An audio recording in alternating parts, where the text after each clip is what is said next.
WAHONG radio tabi ba mayam pumnamak amuka hana pusparani laisumna taramna uksari kona kurumjari mayam message ta khanbirakpa sei amuk tamina duna ngahak awaba pothaminasi radio channel asigi thoram tongan tongan ba platform da tabiriba amadi midyang tabiriba mayam haninga leitana thagatpa phongdoksari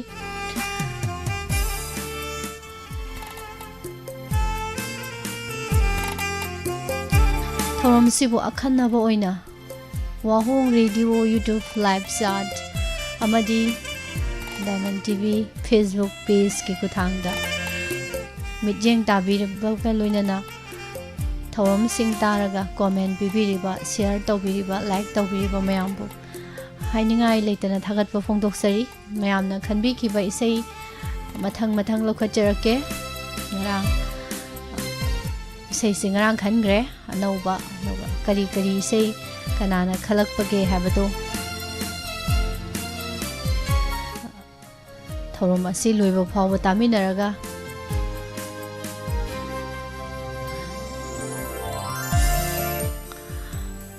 kana gi kari isei khalaki habado punna khangmina baga loinana ngahak awaba pothamina si thorom si saruk yaminaraga pumnamukpu taramna uksari ibong ningthem laisum thongjo ibong jendak dawam yaramgani khalli aina yai yade pakhum pebirakani khanjai saruna birwangkem sister kim khuman haima itha thajadana pabung jenda kumara taramna uksari ni helen murang khuno sar suranjoy konsam aduga soni khangembam taramna uksari ibung jite ningthojam ima sobita soibam kaka laishom radha ima sobita ima ibem han ningthaukhong ga loina na ibung bizado hijom bengi ima taslima sahani chero sobati adhikari mayum ibung anjan hojai ngakpa sar bijoy tongbram sar suresh che santi ma yamine kaubugi loiba naidrene ibo masimakni pamjaba isemabem kaksing su angan ba matamda live chat leng sindana laibirame duga loina na Prameshwari luang thagasari makha chithaba mu konam tawrasi cheromita aduga Madam Akoijam Vidyarani che Promila kai hun he ngasidi nusiba gasi yam ngana yosala isibo che sakyen bina ngarang isei khangi banina isei ta hauroidrana pakhat lamdo male mayam se Madam Gita Thodam ngapigani thoksom thochom dani singe aisina ne ta sojin giba piya hobi jamgi khorom sarna naubi Sar Sanjit yam ngalle mi kamai toino ngasi se aina thengba tare ni tawisibo sei jam ta prob lokhat sange doidi Good afternoon Icha Surjit Arambam Jamuna na sakpa nanga amuktang unajarabadi mahayale khalambani haibado tasaki khuraidagi mama W Subitane live ta leiba WAHONG radio tariba amadi TV yengiba pumnamaka Icha suangna tarage na haibirei ima subitagi aina kawbada imadi yaudri male ko hojikidi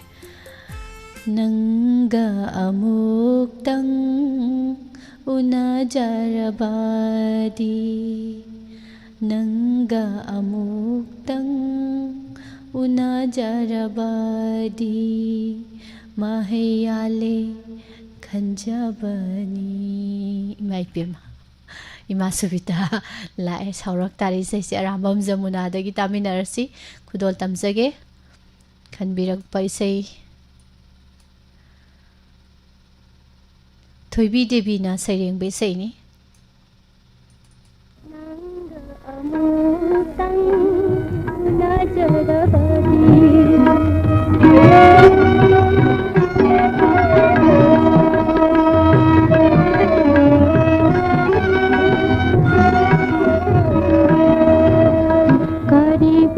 ꯍꯥꯁꯤꯒꯦ ꯈꯪꯗꯦꯅꯦ ꯅꯉꯣꯟꯗ ꯍꯥꯏꯅꯤꯡꯕꯗꯤ ꯏꯈꯧꯂꯥ ꯍꯥꯏꯗꯣꯛꯄꯗꯤ ꯉꯝꯖꯗꯦ ꯆꯥꯛꯅꯔꯦ ꯊꯃꯣꯏꯁꯦ ꯃꯩꯔꯤ ꯆꯥꯝꯃ ꯆꯥꯝꯃꯅ ꯆꯥꯛꯅꯔꯦ ꯊꯃꯣꯏꯁꯦ ꯃꯩꯔꯤ ꯆꯥꯝꯃ ꯆꯥꯝꯃꯅ ꯀꯔꯤ ꯍꯥꯏꯌꯨ ꯍꯥꯏꯕꯒꯦ ꯍꯥꯏꯕꯤꯔꯛꯎ ꯑꯃꯨꯛꯇꯪ ꯀꯔꯤ ꯍꯥꯏꯌꯨ ꯍꯥꯏꯕꯒꯦ ꯍꯥꯏꯕꯤꯔꯛꯎ ꯑꯃꯨꯛꯇꯪ ꯅꯪꯒ ꯑꯃꯨꯛꯇꯪ ꯎꯅꯖꯔꯕꯗꯤ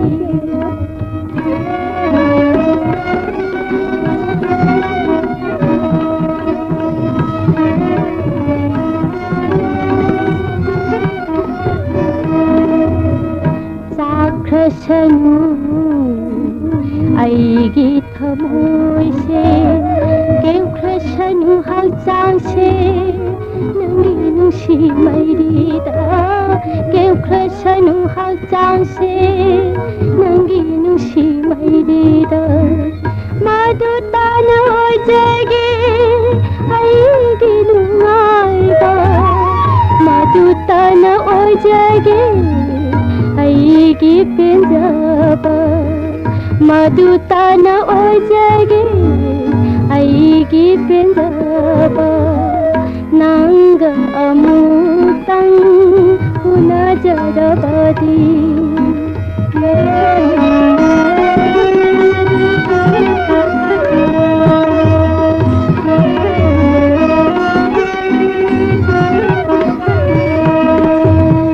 ꯀꯔꯤꯕꯨ ꯍꯥꯏꯁꯤꯒꯦ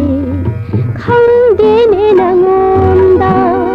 ꯍꯥꯏꯅꯤꯡꯕꯗꯤ ꯏꯈꯧꯂꯥ ꯍꯥꯏꯗꯣꯛꯄꯗꯤ ꯉꯝꯖꯗꯦ ꯑꯣꯟꯆꯥꯛꯅꯔꯦ ꯊꯃꯣꯏꯁꯦ ꯃꯩꯔꯤ ꯆꯥꯝꯃ ꯆꯥꯝꯃꯅ ꯑꯣꯟꯆꯥꯛꯅꯔꯦ ꯊꯃꯣꯏꯁꯦ ꯃꯩꯔꯤ ꯆꯥꯝꯃ ꯆꯥꯝꯃꯅ ꯀꯔꯤ ꯍꯥꯏꯌꯨ ꯍꯥꯏꯕꯒꯦ ꯍꯥꯏꯕꯤꯔꯛꯎ ꯑꯃꯨꯛꯇꯪ ꯅꯪꯒ ꯑꯃꯨꯛꯇꯪ ꯎꯅꯖꯔꯕꯗꯤ ꯃꯍꯩ ꯌꯥꯜꯂꯦ ꯈꯜꯂꯝꯕꯅꯤ ꯄꯨꯟꯁꯤꯁꯦ ꯎꯅꯖꯔꯦ ꯉꯁꯤꯗꯤ ꯅꯍꯥꯛꯀ ꯀꯨꯡꯖꯥ ꯀꯌꯥ ꯉꯥꯏꯔꯛꯄꯗꯣꯏꯅ ꯅꯪꯒ ꯑꯃꯨꯛꯇꯪ ꯎꯅꯖꯔꯕꯗꯤ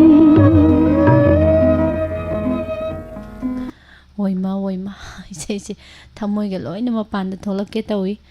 ꯌꯥꯝ ꯐꯖꯩ ꯏꯃꯥ ꯊꯥꯒꯠꯆꯔꯤ ꯏꯁꯩ ꯐꯖꯕ ꯑꯃ ꯈꯟꯕꯤꯔꯛꯄ ꯌꯥꯝ ꯅꯨꯡꯉꯥꯏꯅ ꯑꯩꯈꯣꯏ ꯃꯌꯥꯝ ꯇꯥꯃꯤꯟꯅꯕ ꯉꯥꯏꯍꯥꯛ ꯄꯣꯊꯥꯃꯤꯟꯅꯕ ꯂꯥꯏꯚ ꯆꯥꯠꯇ ꯏꯆꯦ ꯑꯅꯤꯇꯥ ꯔꯥꯖꯀꯨꯃꯥꯔꯤ ꯇꯔꯥꯝꯅ ꯑꯣꯛꯆꯔꯤ ꯌꯥꯝ ꯉꯟꯅ ꯉꯟꯅ ꯌꯧꯔꯛꯑꯦ ꯉꯁꯤꯁꯦ ꯉꯔꯥꯡꯁꯦ ꯁꯥꯔ ꯁꯨꯖꯤꯠꯅ ꯀꯔꯤ ꯀꯔꯤꯒ ꯍꯥꯏꯔꯝꯃꯕꯖꯥꯠꯅꯣ ꯈꯪꯗꯦ ꯌꯥꯍꯧ ꯊꯦꯡꯕꯤ ꯌꯥꯍꯧ ꯊꯦꯡꯕ ꯃꯩꯔꯥ ꯄꯥꯏꯕꯤ ꯃꯩꯔꯥ ꯄꯥꯏꯕ ꯉꯁꯤꯗꯤ ꯌꯥꯝ ꯉꯜꯂꯛꯏ ꯍꯥꯏꯇꯥꯔꯦ ꯏꯃꯥ ꯕꯤꯅꯥ ꯁꯈꯤꯒꯁꯤ ꯑꯃꯨꯛꯇꯣ ꯑꯩꯅ ꯍꯥꯏꯖꯤꯟꯕ ꯅꯠꯇꯦ ꯌꯥꯝ ꯉꯜꯂꯦ ꯉꯁꯤꯗꯤ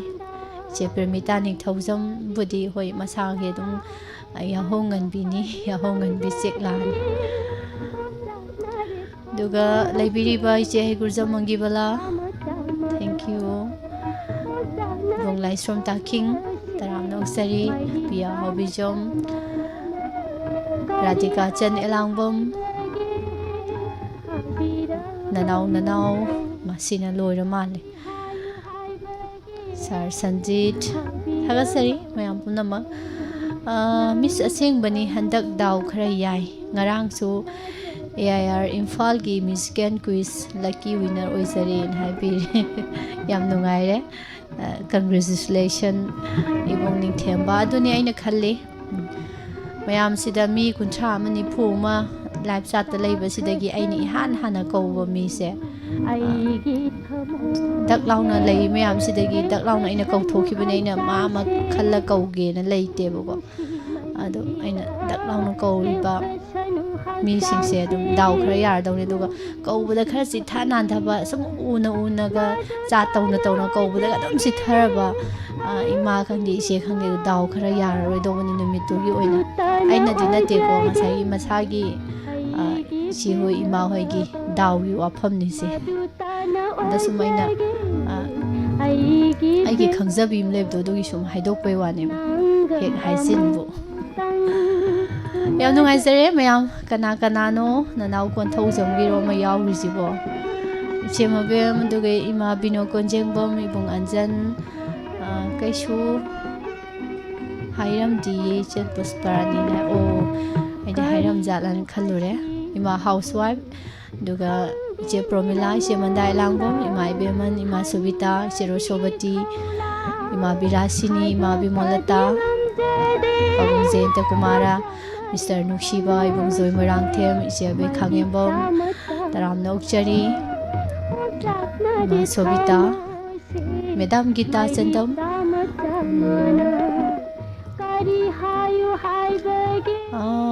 ꯀꯀꯥ ꯂꯥꯏꯁ꯭ꯔꯝꯔꯗꯥ ꯉꯁꯤꯗꯤ ꯑꯍꯥꯟꯕ ꯕꯁꯇ ꯂꯥꯛꯂꯒ ꯉꯥꯏꯖꯔꯤ ꯑꯗꯨꯅꯅꯦꯅ ꯑꯣ ꯗꯥꯎ ꯌꯥꯕꯁꯦ ꯅꯦꯅꯦ ꯍꯦꯂꯦꯟ ꯑꯗꯨꯒ ꯁꯤꯁꯇꯔ ꯀꯤꯝ ꯁꯟꯖꯣꯏ ꯊꯧꯅꯥ ꯇꯔꯥꯝꯅ ꯑꯣꯛꯆꯔꯤ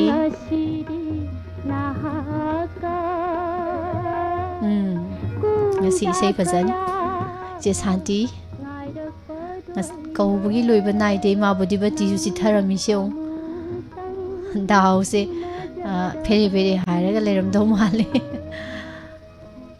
ꯃꯊꯪꯒꯤ ꯏꯁꯩ ꯑꯃꯨꯛ ꯀꯅꯥꯒꯤꯅꯣ ꯌꯦꯡꯁꯤ ꯒꯨꯗ ꯑꯥꯐꯇꯔꯅꯨꯟ ꯃꯤꯁ ꯏꯁꯩ ꯑꯃꯠꯇ ꯈꯟꯖꯒꯦ ꯅꯨꯡꯁꯤꯅꯤꯡꯉꯥꯏ ꯇꯧꯔꯅꯨ ꯑꯄꯥꯝꯕꯗ ꯀꯣꯆꯤ ꯊꯥꯡꯒꯅꯨ ꯁꯩꯁꯛꯂꯤꯕꯤ ꯄꯨꯁꯄꯥꯔꯥꯅꯤ ꯍꯥꯏ ꯏꯁꯩ ꯃꯌꯦꯛꯁꯦ ꯑꯝꯇꯒ ꯄꯥꯒꯦꯗꯍꯦ ꯅꯨꯡꯁꯤꯅꯤꯡꯉꯥꯏ ꯇꯧꯔꯅꯨ ꯑꯄꯥꯝꯕꯗ ꯀꯣꯆꯤ ꯊꯥꯡꯒꯅꯨ ꯍꯥꯏꯔꯤꯅꯦ ꯏꯁꯩꯁꯤ ꯇꯥꯖꯒꯦ ꯑꯩꯒꯤ ꯂꯩꯀꯥꯏꯒꯤ ꯏꯇꯩꯃ ꯊꯕꯥꯇꯣꯟ ꯍꯤꯗꯥꯝ ꯇꯣꯝꯕꯤ ꯂꯥꯏꯁ꯭ꯔꯣꯝ ꯁꯅꯥꯍꯟꯕꯤ ꯃꯩꯁꯅꯥꯝ ꯏꯅꯦ ꯋꯥꯍꯣꯡ ꯔꯦꯗꯤꯑꯣ ꯇꯥꯔꯤꯕ ꯏꯅꯦ ꯍꯥꯏꯁꯤ ꯑꯩꯅꯦ ꯋꯥꯍꯣꯡ ꯔꯦꯗꯤꯑꯣ ꯇꯥꯔꯤꯕ ꯇꯤꯚꯤ ꯌꯦꯡꯕꯤꯔꯤꯕ ꯆꯥꯇ ꯂꯩꯕꯤꯔꯤꯕ ꯑꯣꯖꯥ ꯏꯆꯦ ꯏꯅꯥꯎ ꯏꯃꯥꯟꯅꯕ ꯏꯃꯥꯟꯅꯕꯤ ꯃꯌꯥꯝ ꯃꯣꯏ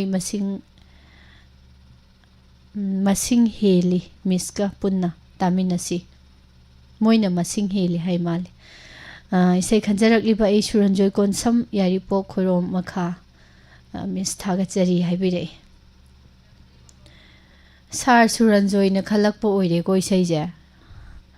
ꯄꯨꯁꯄꯥꯔꯥꯅꯤꯅ ꯁꯛꯄ ꯌꯥꯏ ꯇꯥꯊꯣꯛꯁꯤ ꯐꯖꯩ ꯏꯁꯩꯁꯦꯀꯣ ꯏꯁꯩ ꯃꯌꯦꯛꯁꯦ ꯐꯖꯩ ꯅꯨꯡꯁꯤꯅꯤꯡꯉꯥꯏ ꯇꯧꯔꯅꯨ ꯀꯔꯤ ꯑꯄꯥꯝꯕꯗ ꯀꯣꯆꯤ ꯊꯥꯡꯒꯅꯨ ꯍꯥꯏ ꯐꯖꯩꯍꯦ ꯏꯁꯩ ꯃꯌꯦꯛꯁꯦ ꯁꯨꯔꯒ ꯍꯥꯞꯆꯤꯜꯂꯛꯑꯀꯥꯟꯗꯗꯤ ꯑꯩꯈꯣꯏ ꯃꯌꯥꯝꯁꯦ ꯍꯧꯖꯤꯛ ꯏꯁꯩꯁꯤꯗꯕꯨꯀꯣ ꯊꯔꯣ ꯃꯥꯔꯣ ꯑꯣꯟꯕ꯭ꯔꯥ ꯈꯪꯗ꯭ꯔꯤ ꯌꯦꯡꯉꯁꯤ ꯄꯨꯁꯄꯥꯔꯥꯅꯤꯒꯤ ꯈꯣꯟꯖꯦꯜꯗ ꯌꯥꯏꯈꯣꯝ ꯂꯤꯂꯥꯄꯇꯤꯅ ꯁꯩꯔꯦꯡꯕ ꯃ꯭ꯌꯨꯖꯤꯛ ꯒꯣꯄꯤꯅ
ꯅꯨꯡꯁꯤꯠꯇ ꯈꯖꯅ ꯊꯤꯕꯒꯨꯝ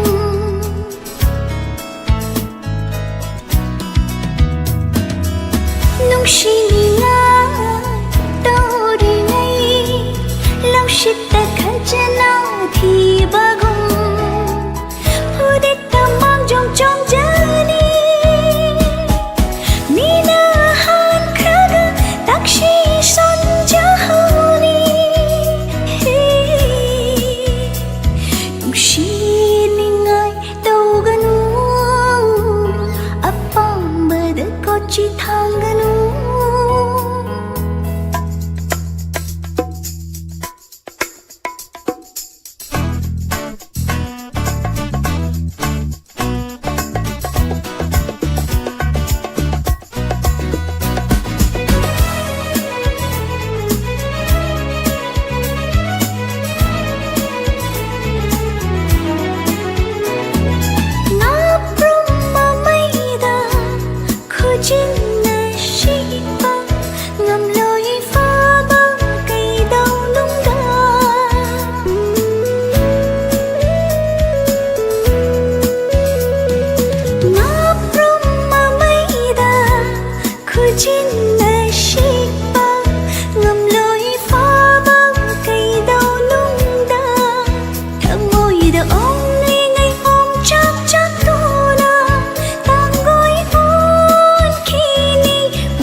ꯅꯨꯡꯁꯤꯅꯤꯡꯉꯥꯏ ꯇꯧꯒꯅꯨ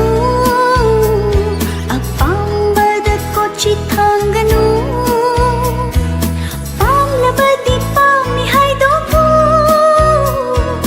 ꯅꯨꯡꯁꯤꯔꯗꯤ ꯅꯨꯡꯁꯤ ꯐꯣꯡꯗꯣꯛꯎ ꯊꯃꯣꯏꯗ ꯐꯨꯝꯕꯗꯣ ꯃꯥꯏꯊꯣꯡꯗ ꯃꯃꯤ ꯇꯥꯕꯅꯤ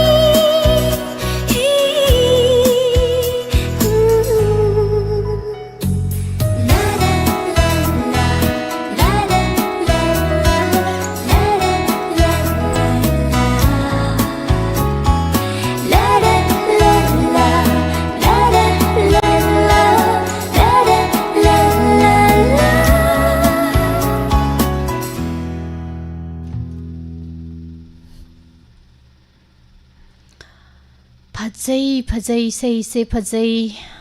ꯍꯥꯏꯕ ꯌꯥꯕ ꯍꯪꯕ ꯌꯥꯕ ꯃꯇꯥꯡꯅꯤ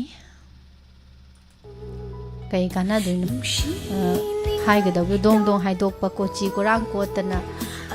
ꯀꯩꯅꯣ ꯇꯧꯗꯅ ꯁꯨꯝ ꯃꯇꯝꯗꯣ ꯄꯟꯊꯗꯅ ꯂꯩꯗꯣꯏ ꯁꯣꯛꯄꯨꯗꯤꯀꯣ ꯗꯣꯡ ꯗꯣꯡ ꯏꯃꯥ ꯉꯥꯡꯕꯤꯇꯣꯟ ꯏꯃꯥ ꯉꯥꯡꯕꯤꯇꯣꯟꯗꯒ ꯃꯥꯜꯂꯨꯗꯅ ꯇꯣꯛ ꯇꯥꯔꯦ ꯑꯩꯒꯤ ꯈꯨꯍꯥꯏꯁꯦ ꯃꯦꯗꯥꯝ ꯁꯨꯁꯤꯇ꯭ꯔꯥ ꯇꯣꯟꯖꯝ ꯁ꯭ꯋꯥꯔꯕꯣꯒꯤ ꯔꯣꯠ ꯅꯤꯡꯊꯧꯖꯝ ꯏꯆꯦ ꯏꯟꯗꯨ ꯑꯣꯏꯅꯥꯝ ꯏꯃꯥ ꯀꯨꯟꯖꯦꯁꯣꯔꯤ ꯃꯦꯗꯥꯝ ꯉꯥꯟꯕꯤ ꯊꯣꯉꯥꯝ ꯇꯔꯥꯝꯅ ꯑꯣꯛꯆꯔꯤ ꯅꯦꯅꯦ ꯍꯦꯂꯦꯟ ꯏꯃꯥ ꯄ꯭ꯔꯦꯃꯤꯇꯥ ꯌꯨꯝꯈꯥꯏꯕꯝ ꯁꯤꯁꯇꯔ ꯅꯨꯡꯁꯤꯕ ꯏꯃꯥ ꯕꯤꯃꯣꯂꯇꯥ ꯏꯆꯦ ꯃꯕꯦꯝ ꯏꯕꯨꯡ ꯅꯤꯡꯊꯦꯝꯕ ꯏꯆꯦ ꯔꯣꯃꯤꯇꯥ ꯁꯔ ꯁꯨꯔꯦꯁ ꯏꯃꯥ ꯁꯨꯕꯤꯇꯥ ꯏꯆꯦ ꯃꯟꯗꯥ ꯏꯆꯦ ꯔꯣꯁꯣꯕꯇꯤ ꯃꯊꯪ ꯃꯊꯪ ꯀꯧꯒꯦꯗ ꯍꯦꯛ ꯐꯅꯕꯨ ꯅꯨꯡꯉꯥꯏꯔꯤ ꯏꯕꯨꯡ ꯅꯨꯡꯁꯤꯕ ꯏꯕꯨꯡ ꯅꯨꯡꯁꯤꯊꯣꯏꯕ ꯃꯩꯇꯩ ꯊꯥꯒꯠꯆꯔꯤ ꯏꯃꯥ ꯏꯕꯦꯝꯍꯟ ꯑꯗꯨꯒ ꯀꯅꯥ ꯀꯅꯥ ꯋꯥꯠꯂꯤ ꯏꯃꯥ ꯕꯨꯗꯤꯕꯇꯤ ꯏꯃꯥ ꯁꯣꯕꯤꯇꯥ ꯁꯔ ꯔꯣꯃꯤꯌꯣ ꯏꯃꯥ ꯕꯤꯂꯥꯁꯤꯅꯤ इमा इबेया इमा इबेमा इमा जे चिथाहौनेब हेक्ता इमा सुशीला जे चाउमंदना सुम उसलक्त्रे इमा मेमचौबी इबुंग अंजन याम वाटलामिने कका लाइसोम रदा सार सुरंजोय जे इसेई मपुगा जे कान कान चटलिहे मेदाम मला खितुई मयुम तरामनो उक्चरी थागसरी यारेदा होरे मु कौर इम पाबुंग जेन त जि थरमी माइ पेम कौबी द बै थागचरी ना रक तोक तारे Sir Somorji Thoksom Taram Noksari Nungairi Yaifari say Mulokacharake Duga phone number Habiro has a Sir Somorjit Thoksom Kanone number this screen the Lago E Pau Pongning Ba Akupa Hangning Bagi or Agadi screen the Jelly number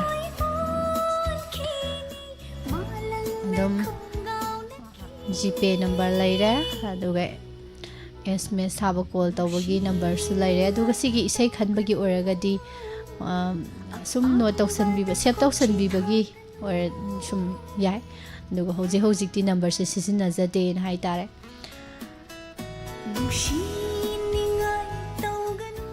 kana no swaida langi meyam jinga saidu ngaktani tawise isi Anita hoi bunglai sum taki hoi Pravas Khomdram Sei Mai Satle Nanau Namarakpam Je Premita Pia Hobijam Sarsanjit Madam Isai Siam Phajai Ngaprum Mamaida Khujin na Sikladi Kadaidagi Pharani Aduniba Ma Binasaki Mathangi yeng asi say good afternoon miss Laigi Phajaba Singyagi Phajaba Diamond TV amadi Wahong radio tabagi nungaiba mayamdagi miss Puspagi minokna mayamdagi punghen heliko ma kaino hajibo adudi haijan mandro miss same to tajage miss film star isai nungsibi nangi wakhalda singer na Swami Kumar oinam saireng bana amjad ai khoirom Robindro Singh Kashmir dagi miss isai se live chata madi Wahong radio taiba mayam ga tamina jage na haibire sir Robindro yam nungai thank you pangtha ju thagat pire dagi Makagi wahai sidi hire roige yam phajaba isai ni ngahawai film ga yengbada yam nungai gi bako matang se koida Swami Kumar gi yamna nungai ki ba matang ni mayam puna isai si tamina si ningsinga preng si film star film yeng kanda nungsibi nangi wakhalda Tumba chaba khangdana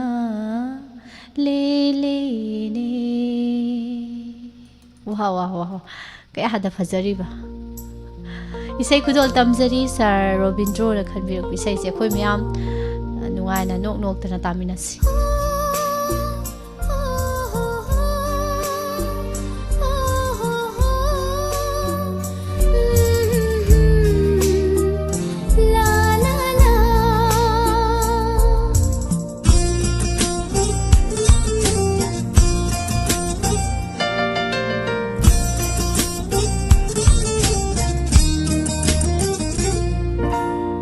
Nungsibi nangi wakhalda tumba chaba chandana le ne nungsina rashonanga ashok wahanba kaina ki bataradi kari oihoni khalubada aidi ngaurene nangi wakhalda pungau ngaure kallubada aidi ngaurene nangi wakhalda pungau ngaure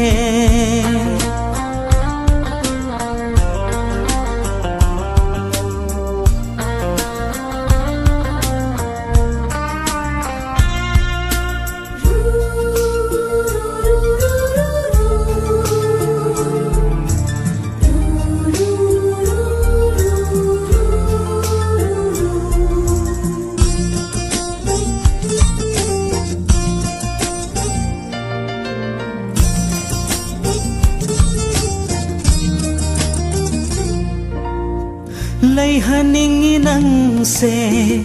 inaktalengdana ꯂꯩꯅꯤꯡꯉꯤꯅꯦ ꯑꯩꯁꯨ ꯅꯅꯥꯛꯇ ꯑꯁꯨꯝ ꯂꯩꯍꯟꯅꯤꯡꯉꯤ ꯅꯪꯁꯦ ꯏꯅꯥꯛꯇ ꯂꯦꯡꯗꯅ ꯂꯩꯅꯤꯡꯉꯤꯅꯦ ꯑꯩꯁꯨ ꯅꯅꯥꯛꯇ ꯑꯁꯨꯝ ꯃꯤꯀꯨꯞ ꯑꯃꯇꯪ ꯅꯪꯕꯨ ꯅꯤꯡꯁꯤꯡꯂꯨꯗꯕꯗ ꯀꯥꯎꯈꯤꯗꯔ ꯄꯥꯈꯠꯆꯩ ꯅꯪꯒꯤ ꯋꯥꯈꯜ ꯈꯜꯂꯨꯕꯗ ꯑꯩꯗꯤ ꯉꯥꯎꯔꯦꯅꯦ ꯅꯪꯒꯤ ꯋꯥꯈꯜꯗ ꯄꯨꯡꯉꯥꯎ ꯉꯥꯎꯔꯦ ꯈꯜꯂꯨꯕꯗ ꯑꯩꯗꯤ ꯉꯥꯎꯔꯦꯅꯦ ꯅꯪꯒꯤ ꯋꯥꯈꯜꯗ ꯄꯨꯡꯉꯥꯎ ꯉꯥꯎꯔꯦ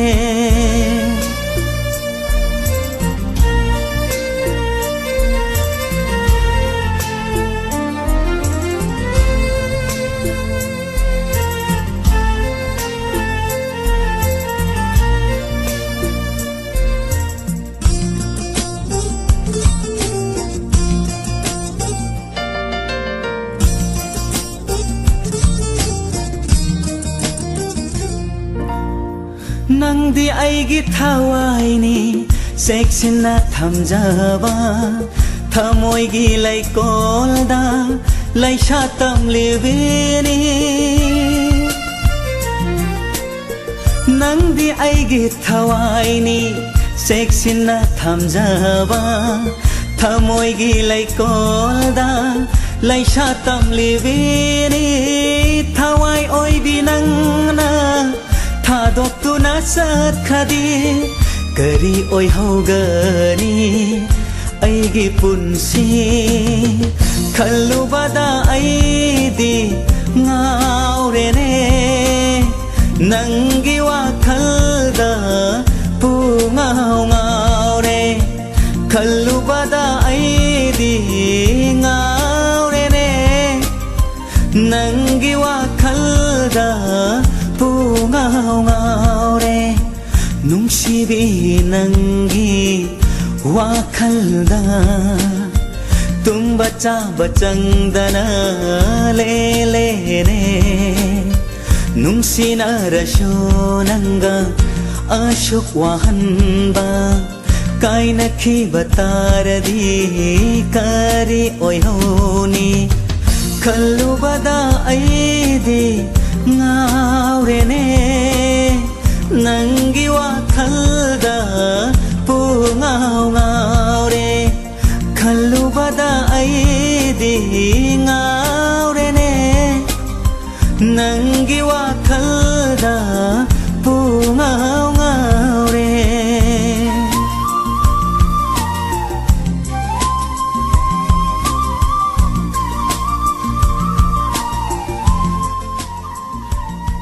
ꯑꯩꯁꯨ ꯉꯥꯎꯔꯤꯅꯦ ꯉꯥꯎꯔꯤꯅꯦ ꯉꯥꯎꯔꯤ ꯉꯥꯎꯔꯤꯅꯦ ꯉꯥꯎꯔꯤꯅꯦ ꯐꯖꯩꯍꯦ ꯐꯖꯩꯗ ꯁꯅꯥꯍꯟ ꯍꯥꯏꯒꯗꯕꯅꯤ ꯁꯣꯏꯔꯦ ꯏꯁꯩ ꯐꯖ ꯐꯖꯕ ꯇꯥꯕꯁꯦ ꯋꯥꯈꯜ ꯌꯥꯝ ꯅꯨꯡꯉꯥꯏꯖꯥꯠꯅꯤ ꯇꯧꯔꯤꯁꯦ ꯀꯅꯥꯅꯅꯣꯃ ꯍꯧꯖꯤꯛ ꯁꯥꯔꯣꯕꯤꯟꯅ ꯑꯣꯏꯔ ꯃꯥꯜꯂꯦ ꯀꯩꯅꯣꯝ ꯍꯥꯏꯈꯤꯕꯗꯨꯕꯣ ꯋꯥꯈꯜ ꯌꯥꯝ ꯅꯨꯡꯉꯥꯏꯕ ꯃꯥꯜꯂꯤ ꯀꯔꯤ ꯍꯧꯖꯤꯛꯀꯤ ꯏꯁꯩꯗꯨꯕꯨ ꯇꯥꯔꯒꯕꯨ ꯉꯁꯥꯏꯒꯤ ꯃꯃꯥꯡꯒꯤ ꯏꯁꯩꯗꯨꯕꯨ ꯇꯥꯔꯒꯕꯨ ꯀꯩꯒꯤ ꯋꯥꯈꯜ ꯅꯨꯡꯉꯥꯏꯔꯣꯏꯗꯣꯏꯅꯣ ꯁꯥꯔ ꯔꯣꯕꯤꯟ ꯗ ꯇꯧꯕꯒꯤꯗꯤ ꯉꯁꯥꯏꯗꯣ ꯇꯨꯝ ꯍꯧꯒꯠꯂꯛꯄꯗ ꯅꯨꯡꯁꯥꯗꯣ ꯌꯥꯝ ꯐꯖꯅ ꯊꯣꯛꯑꯒ ꯁꯥꯔꯒ ꯂꯩꯔꯝꯃꯦ ꯑꯗꯨꯗꯩ ꯑꯗꯨꯝ ꯅꯨꯡꯉꯥꯏꯕ ꯍꯧꯈ꯭ꯔꯦ ꯋꯥꯈꯜꯁꯦ ꯁꯥꯔ ꯔꯣꯕꯤꯟꯗ꯭ꯔꯣ ꯊꯥꯒꯠꯆꯔꯤ ꯏꯁꯩ ꯐꯖꯕ ꯑꯃ ꯃꯅꯨꯡꯗꯩ ꯂꯧꯊꯣꯛꯑꯒ ꯊꯤꯔꯒ ꯈꯜꯂꯛꯄ ꯏꯃꯥ ꯔꯥꯖꯀꯨꯃꯥꯔꯤ ꯒꯨꯅꯦꯁꯣꯔꯤ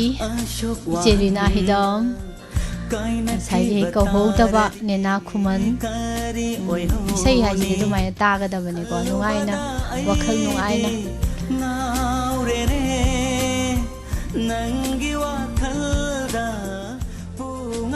ꯍꯥꯏꯁ ꯏꯕꯣꯆꯧꯕ ꯀꯣꯟꯊꯧꯖꯝ ꯏꯆꯝ ꯈꯨꯅꯧ ꯆꯤꯡꯅꯕ ꯑꯃ ꯂꯩ ꯄꯥꯕꯨꯡ ꯀꯨꯟꯖꯕꯤꯍꯥꯔꯤ ꯂꯥꯏꯁ꯭ꯔꯣꯝ Madam Nganbi che Indu Nini Helen Ima Kujeshuri Jina Ima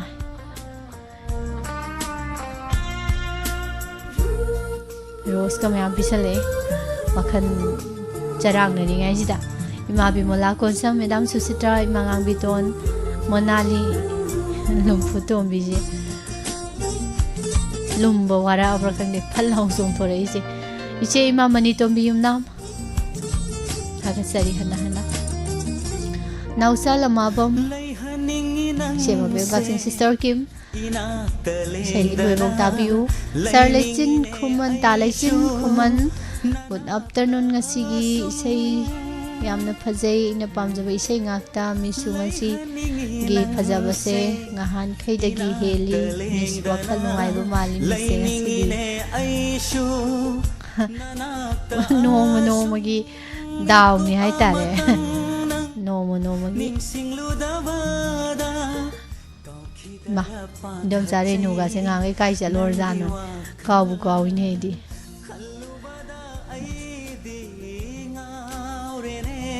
Ngau sum lay dore mamlo khalage. Good afternoon, madam. Isay mata khansage ani thokpi haina sehoba zain tatapta gi say adum tang ay giming na Sanjit Singh. Address Jiribam Kadam Tala near Jiri College. Hauzik live chat amadi radio tariba amadi madam aikoi punna tamina si soidana thabirak ni haina khanjit thazai na habire. Sir Sanjit Jiribamgi sang nai na isai thorom sibu khoidana saruk yabiriba mayam marakta Sir Sanjit so amani yam nungai jai nungai bu phongdok sari loina na kainu ngasai de lokhalai si maira paibagi sai ngakta Sir Surjit naga koi ima isi isen mayam ji isai khala noga lautho amajala maira paibagi ngakta ai leromi tawise handaki sidi oza tap tagi ni he khara de dum naira ni sai me Oza tap tayo direct ni hekta kapak tu si natra. Aduna Sir Sanjit isay kudol tam jarak lagi nungay na tamin na rasi. Say tap taze tagi mayek twin duga music ta hen ba elke. Ani tokpi tabak amata ora basu ani tokpi tabak amata ora basu yam tokpi say di ba law di ba khong ba mayam sa mana taka amata ha ta khai say di ba law di ba khong ba mayam sa mathun na ka amata ta ta khai kok pudi yawe bo aswai yi oina tau ba si da leader part muna ba dai 4 feet 2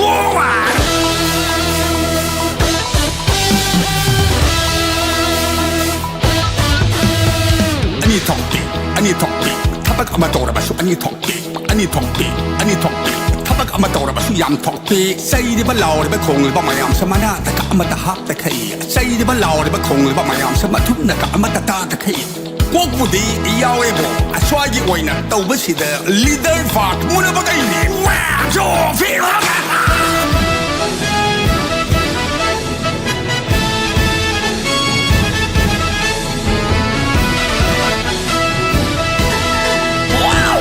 Talaga mangalay balupsani panhele he Amunaw amadaw jet kadaw di kang basaday Amunaw daw bathabak atay amanaw singtada de Tasyang na maloy na tawroy na naswado sungam de Nigchat kapay saga sa yawlang tay na magogsida Singkay na rin as head Mari na sawa to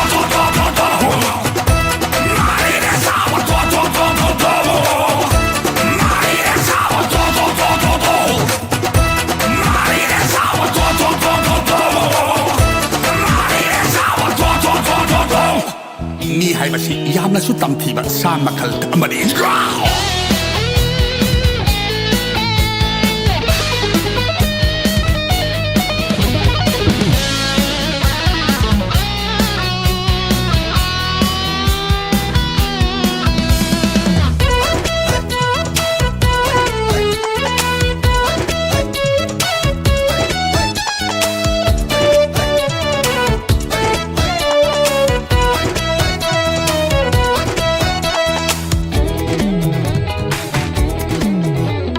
สถานการณ์60ชีเด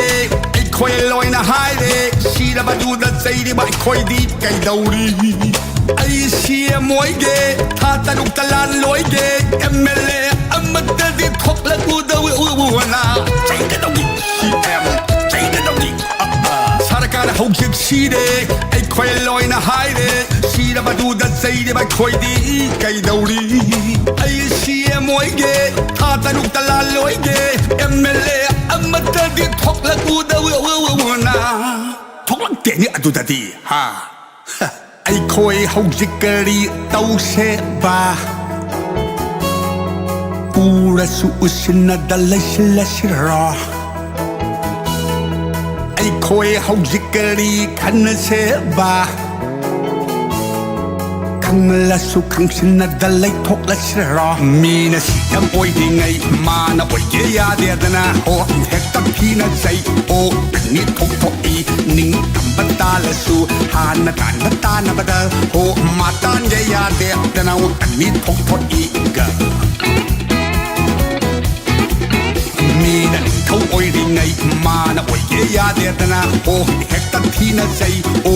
นี่ทกทกอีนิ่งทำบัตตาละสูกรุ๊ปชาวบัตตานะบัตโอมาชาวเกียเดียดนะโอนี่ทกทกอีท่ากาเซมีละกาเนี่ยคอยสุกาหูเซโอ้ยกาเวียร์คอยฉันการิดาสุมักลอยดงท่ากาเซมีละกาเนี่ยคอยสุกาหูเซเฮลากาเวียร์คอยฉันการิดาสุมักลอยดงข้าบ้าPresiden Singapuraไอ้คนเดียวมันยี่เลยโดนอะไรไอ้เด็กคนชาติโอ้พวกอะไรกันดิมีติ้งที่เขาเสลคอยมายังคุลับปุ่นเลยอันเดบุทงจอผู้ผู้ชิงดูดิเขาจะพาวลากทีเดียวไอ้คอยเนี่ย Presiden น่ะตัวนี้ช่วยตลอดโตมันน่ะตัวรับดินหาน่ะลุยงี้โตมันน่ะยังไงพวกยังสิไอ้คอยกับ Presiden น่ะลุ่มแบบมาทุนน่ะสิแกPresiden สิโตมันน่ะคอยกันโอยไม่ยอมจ่ายได้เดียวFinansies legenda ingon de yek bauri aduna di ay kuchan siam legenda Finansies mot padaloy le paisa nu sa hena tena ai jai kalamula mi namat hek tahan de oh samno na bai ka pai ro ne mayam dai bio aduga secretary sini yang patis secretary siniโอ้ยเย็นเมไม่ยามนิ่งคัดตะกี้โอยนั่นเลยบิวทับกะมาตะกะตบีโนทับกะลอยน้ำมักไอ้งอนสินะบิวไม่ยามกิตามักจะไอ้วาซะเกไม่ยามนิ่งคัดตะกี้โอยนั่นเลยบิวทับกะมาตะกะตบีโนทับกะลอยน้ำมักไอ้งอนสินะบิวไม่ยามกิตามักจะไอ้วาซะเกอดุกะมาคอยนะทำเสียท่าตัวอูไม่อาดร์บัดีไอ้คนสุลุบอัมเสียมาสิโรฮะยัยนะอัมมาดูเย็ดกระดูกขังภาษาไหนอัมมาดูบัดทับอัตตายมาดูสิงทานะเดตัดเสียงน้ำมาลอยนะตัวรวยแต่ละสวดดูสูงามเด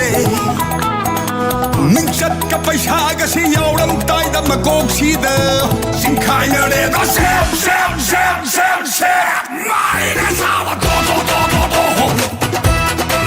ได้สาวโตไม่ได้สาวโตไม่ได้สาวโตไม่ได้สาวโต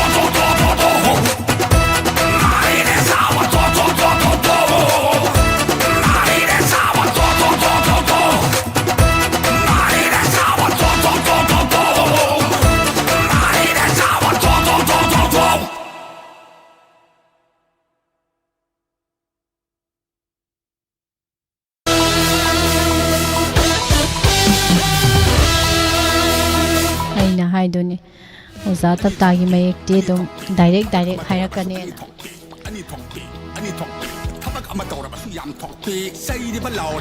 ทางสริสารสันจิตใส่ขจาวมาคันเบียร์ปะลำดำตามนะเลยสุทับนะเลยสุก็สิกุมบะ isei fajaba ma khanbirakpase yam nungai case pamu ba maitei isei khanba yabro na hangbirei pamu ba se ming sam phajai isei se hojik ti khanba yade ko kogi isei khanbagi tongan ba rule lei hai tare chata khanba yade message ta ये चुमनेगी normal message तक खलक पैसे उगदबनी अदुसु कोइना लाउथोक सरक पता ज्यादा खनगदबनी इमाई पे माई सही सिदी मई नि है मई बंग बंग बंग होंग साक दो दुगुमन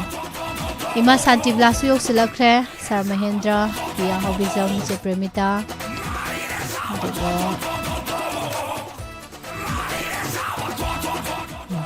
अदुगा लेरंद्रे का नाम था जेनिता इमा बिना सखी थागचरी दुगा सोमना कंदा मो खोई party see the ngasai le hobudo ngaktani ngasidi hais nawrem gi che chobi ne chobi su tabli yoksala me che gemsa secretary su yoksan bira ame nam nuai jare joy khunrak pumi lakshmi seita silaw mamang lom da sakhala u duga thoiba ni thousam good afternoon bong si thoiba maitei che indu bong je te kumara bong premjit huidrom ima sobita nawrem gi masna tombi mr nukshiba aduga loina na live sa ta lai ba radio da tari ba maya isai singse nungai na ta si wai khom gi madam tampha che santi che loli bong hendi laisrom ka laisrom rada mathagi isai lokhatjage kanana khanbirakpano haibado mu yengminase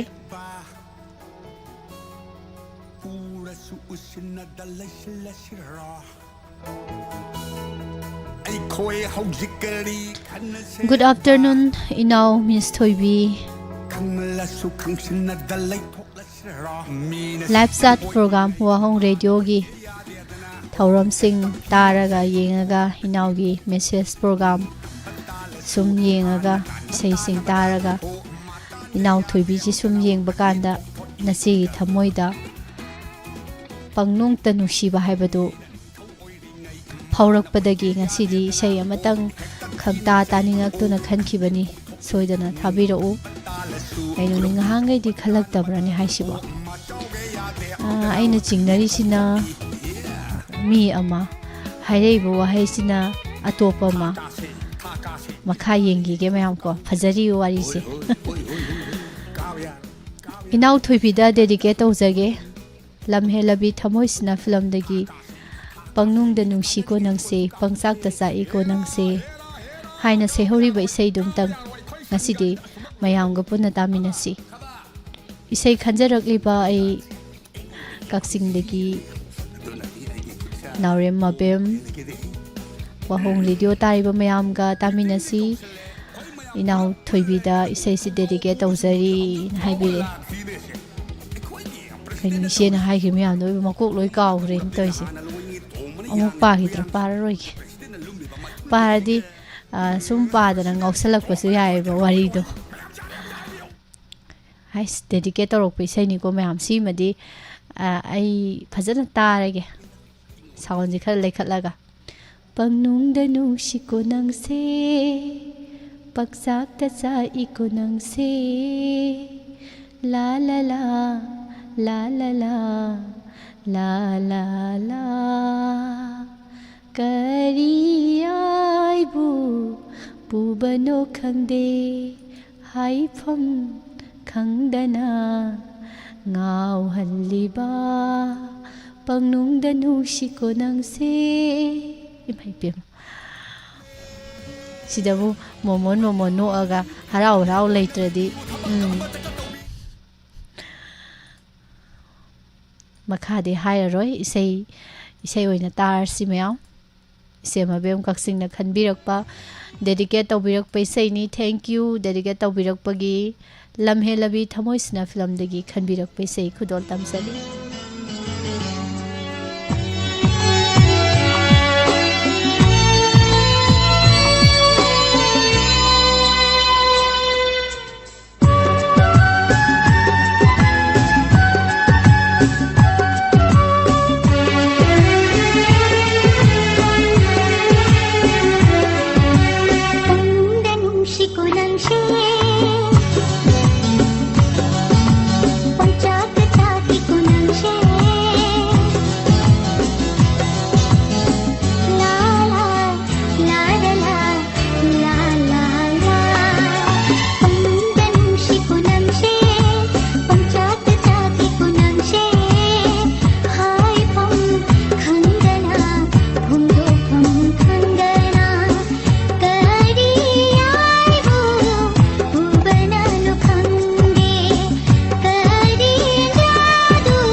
ꯈꯪꯒꯗꯝꯅꯤ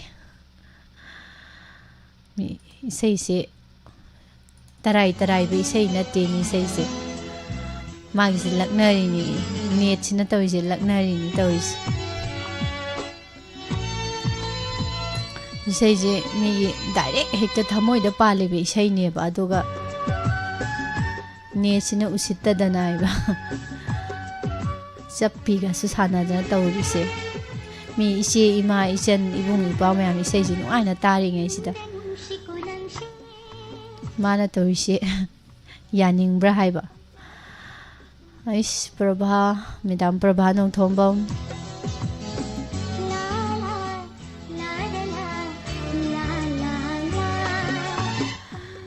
Madam Inaubi Wahongbong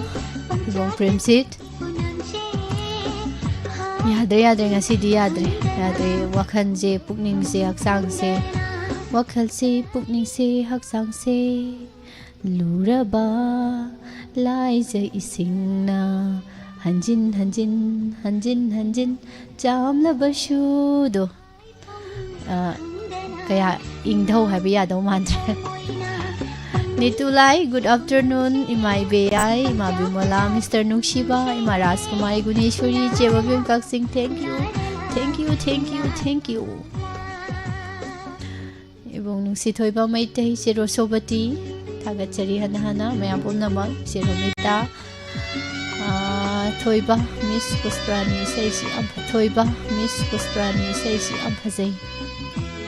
Hazavani. Biamsa Ima Sanato Minarem Madam Anita Sanjanbam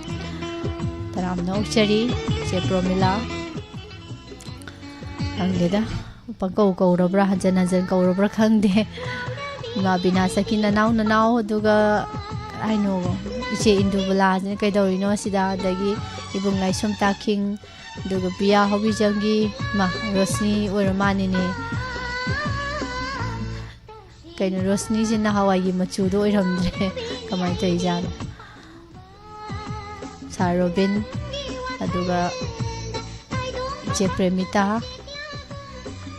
koidi phajare nungaire haisin ngai khone duga mya ngasai dege na haidabam lai koi isai se sar sujit ta khangi bani ba kai isai se aduga karino ba sar sujit ki mamangda lena gi yauna lena ri ra ba mayamna Miss Nungsibi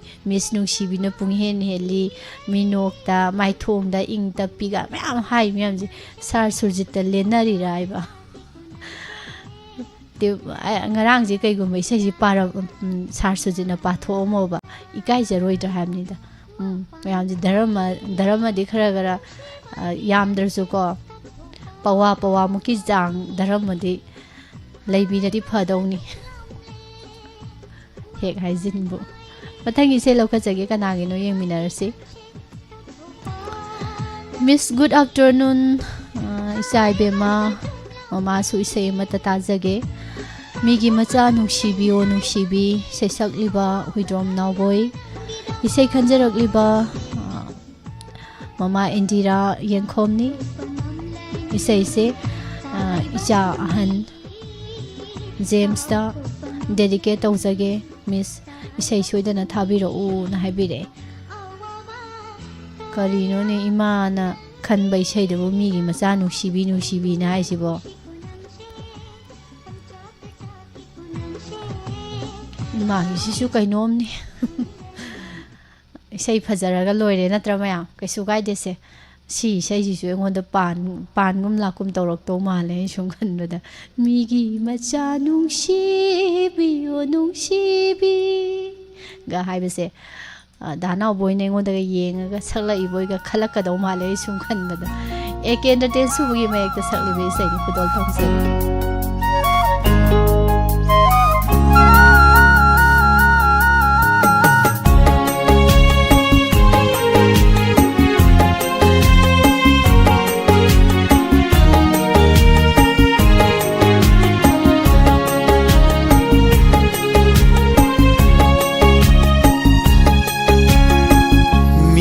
Macha nungsibi o nungsibi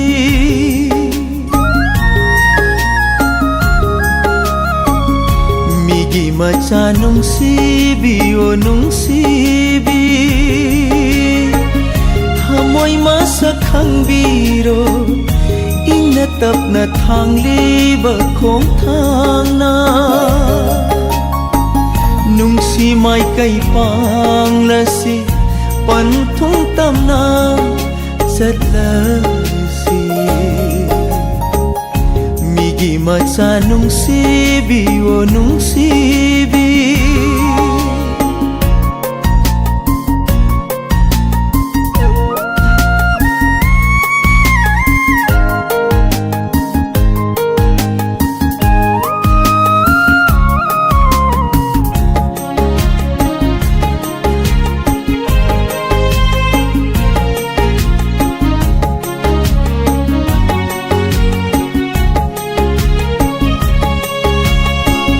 lakzasanu lakningba yekna tingkhang kayasu aremba ni pumnama nungsibagi mafamda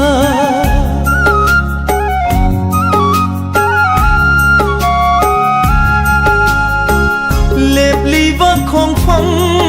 sai leng la roidra upalni naning tamna yetpiro uri oina nahakna migi macha nungsibiyo nungsibi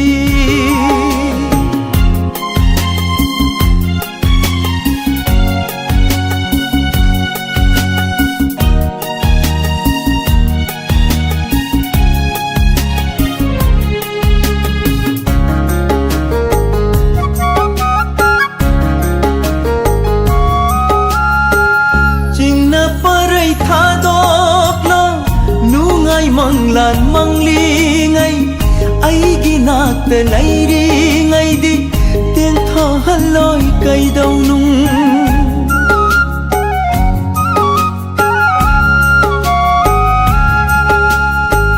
yom sin kraba kayom ni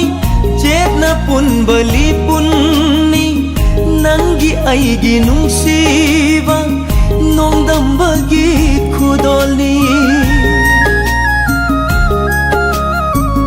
migi macha nungsibiyo nungsibi thamoy masak khangbiro ingna tapna thangliba khongthangna nungsi mai kai panglasi panthung tamna chatlasi migi macha nungsibiyo nungsibi migi macha nungsibiyo nungsibi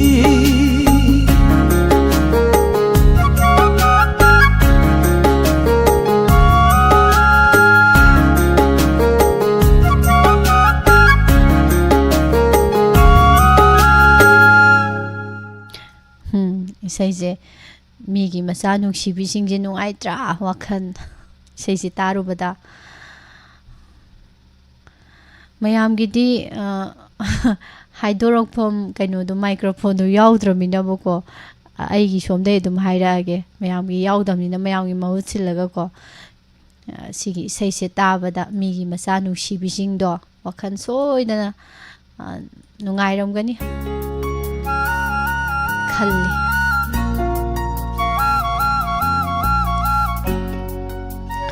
isai se ingna yamna fazai tabada nungai na isar sanjitna fazabani migi macha nungsibisingji pura ngawhan be sai ni haitai thoi mangang taram no sari udabu kuire aduga atai ding sai du ngaktani som nakanda su kana kana henjin gi ba yaw jano marak te yep kiba ima khedabati Bisoi yep kiba thiba sing se wari se aduna sum chaurakpa mako zara zara zara zara ise langle ton aigi miss nungsibi pusparani ai shu radio da tajari na haibire ꯌꯥꯝ ꯅꯨꯡꯉꯥꯏꯖꯩ ꯑꯩꯒꯤ ꯏꯆꯦ ꯅꯨꯡꯁꯤꯕꯤ ꯔꯦꯗꯤꯑꯣꯗ ꯑꯗꯨꯝ ꯇꯥꯕꯤꯌꯨ ꯑꯃꯨꯛꯁꯨ ꯁꯣꯝ ꯅꯥꯀꯟꯗ ꯂꯥꯛꯄꯤꯌꯨ ꯃꯌꯥꯝ ꯃꯃꯥꯡꯗ ꯂꯦꯟꯅꯖꯒꯦꯗ ꯍꯥꯏꯖꯜꯂꯕ ꯁꯨꯃꯥꯏꯅ ꯇꯧꯗꯅ ꯀꯅꯥꯏꯅꯣ ꯑꯝꯇꯒ ꯀꯧꯒꯦ ꯇꯧꯅꯦ ꯑꯅꯧꯕ ꯑꯝꯇꯒ ꯃꯦꯗꯥꯝ ꯍꯨꯏꯗ꯭ꯔꯣꯝ ꯅꯨꯡꯁꯤꯇꯣꯝꯕꯤ ꯇꯔꯥꯝꯅ ꯑꯣꯛꯆꯔꯤ ꯋꯥꯏꯈꯣꯡꯒꯤ ꯃꯦꯗꯥꯝ ꯇꯝꯐꯥ ꯁꯛꯃꯤꯡ ꯐꯥꯎ ꯎꯗꯕ ꯀꯨꯏꯔꯦ ꯏꯁꯩꯗꯤ ꯃꯩ ꯆꯠꯂꯦ ꯃꯤꯁꯅ ꯍꯥꯏꯕꯤꯔꯦ ꯈꯔ ꯑꯗꯨꯝ ꯇꯧꯔꯛꯀꯅꯤ ꯌꯥꯝ ꯅꯨꯡꯉꯥꯏꯖꯔꯦ ꯃꯌꯥꯝ ꯃꯇꯝꯁꯨ ꯌꯥꯝ ꯂꯩꯔꯛꯇ꯭ꯔꯦ ꯏꯁꯩ ꯑꯃꯃꯨꯛ ꯂꯧꯈꯠꯁꯤ ꯑꯗꯨꯒ ꯇꯥꯃꯤꯟꯅꯁꯤ ꯀꯅꯥꯒꯤ ꯏꯁꯩꯅꯣ ꯑꯃꯨꯛ ꯍꯥꯏꯕꯗꯣ ꯌꯦꯡꯃꯤꯟꯅꯔꯒ ꯏꯁꯩꯗꯤ ꯑꯗꯨꯝ ꯐꯖꯕꯗꯤ ꯑꯣꯏꯔꯅꯤꯀꯣ ꯍꯥꯏꯗꯤ ꯇꯣꯉꯥꯟ ꯇꯣꯉꯥꯟꯕ ꯃꯐꯝ ꯖꯒꯥ ꯖꯒꯥꯗꯩ ꯂꯩꯕ ꯏꯁꯩ ꯏꯃꯥ ꯃꯌꯥꯝꯁꯤꯅ ꯈꯜꯂꯛꯄ ꯏꯁꯩꯁꯦ ꯃꯥꯒꯤ ꯆꯣꯏꯁ ꯀꯩꯁꯨ ꯐꯖꯗꯕ ꯏꯁꯩꯗꯤ ꯈꯜꯂꯣꯏꯕ ꯐꯖꯗꯕꯁꯨ ꯏꯔꯩ ꯂꯩꯇꯦ ꯑꯗꯣ ꯐꯖꯗꯕ ꯀꯩꯁꯨ ꯈꯜꯂꯣꯏ ꯑꯗꯨꯅ ꯃꯊꯪꯒꯤ ꯏꯁꯩꯁꯨ ꯁꯣꯏꯗꯅ ꯐꯖꯕ ꯏꯁꯩꯅꯤ ꯍꯦꯛꯇ ꯍꯥꯏꯖꯤꯜꯂꯒꯦ ꯀꯔꯤ ꯏꯁꯩꯅꯣꯅ ꯈꯪꯗ꯭ꯔꯤꯉꯩꯗ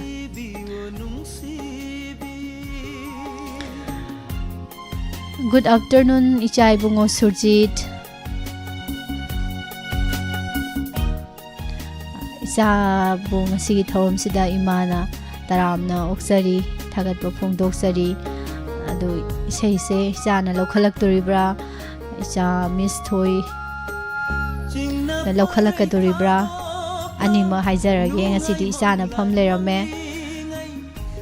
moirang them tikena sakpa ꯅꯨꯡꯁꯤꯕꯤ ꯅꯪꯒ ꯀꯥꯏꯅꯔꯕ ꯃꯇꯨꯡꯁꯤꯗ ꯍꯥꯏꯅ ꯁꯩꯍꯧꯕ ꯏꯁꯩꯗꯨꯃꯇꯪ ꯃꯌꯥꯝ ꯄꯨꯟꯅ ꯇꯥꯃꯤꯟꯅꯁꯤ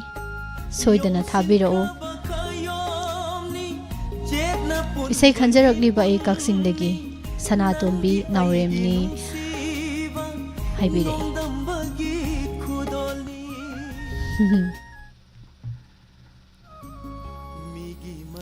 ꯑꯔꯤ ꯑꯅꯧ ꯂꯪꯗꯥꯏꯗ ꯑꯅꯧꯕꯒꯤ ꯃꯨꯈꯟ ꯑꯔꯤꯕꯒꯤ ꯃꯨꯈꯟꯒꯤ ꯃꯑꯣꯡꯅꯤ ꯏꯃꯥꯅ ꯍꯥꯏꯔꯛꯏꯕ ꯃꯦꯁꯦꯖꯁꯦ ꯉꯁꯥꯏꯒꯤ ꯏꯊꯥ ꯊꯥꯖꯗꯅ ꯁꯥꯔ ꯁꯨꯔꯖꯤꯠꯅ ꯐꯝ ꯂꯩꯔꯝꯕꯗꯨꯗ ꯃꯆꯥꯁꯤꯡ ꯂꯣꯏꯅꯃꯛ ꯑꯃꯠꯇꯅꯤ ꯈꯟꯕꯅꯤꯅꯀꯣ ꯍꯌꯦꯡ ꯑꯃꯨꯛ ngasi isai do lokhat haudragadi aino pathorakadoini aduna animakni hapira'ise imana ima Sanatombina nungsibi nanga kainaraba haibreng wani haidi dum haibazani pusparani sisu khara keno tawbai wani kha thekoi na koi tawbai wani bugo isai imagi sei khudol tamjarage chandam shama choron gi mayekta nomai them tikena nomai them na te moirang them tikena sakle bi se khudol tamjar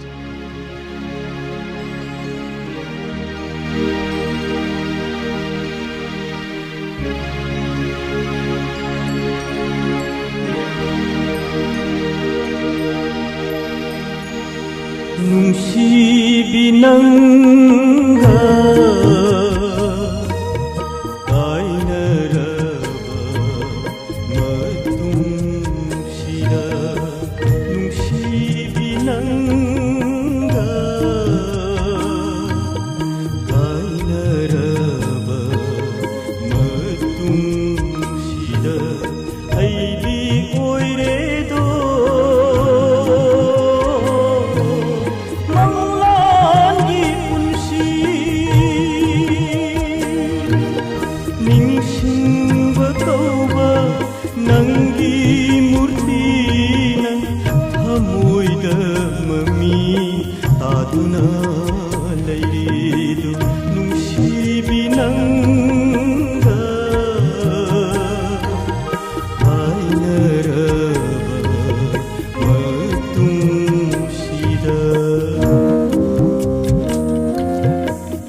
ꯑꯋꯥꯡꯕ ꯆꯤꯡꯗꯣꯜ ꯏꯁꯤꯡ ꯆꯥꯏꯕꯤ ꯃꯤꯠꯂꯨꯗ ꯄꯤꯔꯥꯡ ꯁꯤꯟꯊꯔꯒꯅꯤ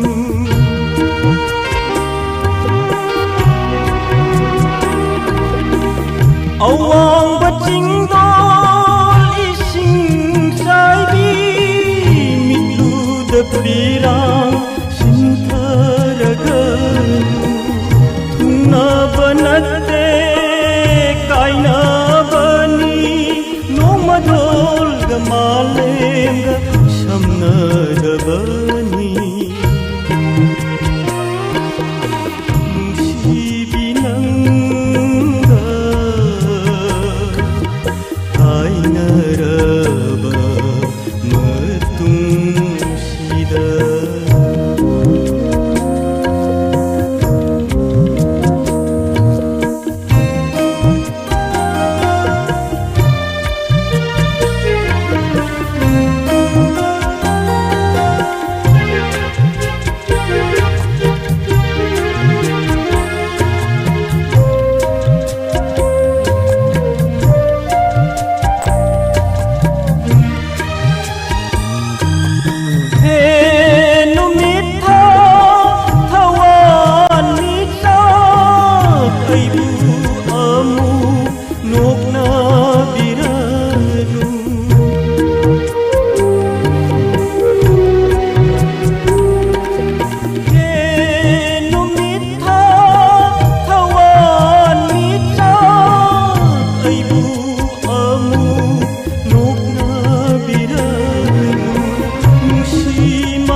set ꯁꯣꯡ ꯑꯣꯏꯔꯁꯨ ꯑꯩꯈꯣꯏꯗꯤ ꯏꯁꯩꯁꯦ ꯅꯨꯡꯉꯥꯏꯅ ꯇꯥꯔꯤ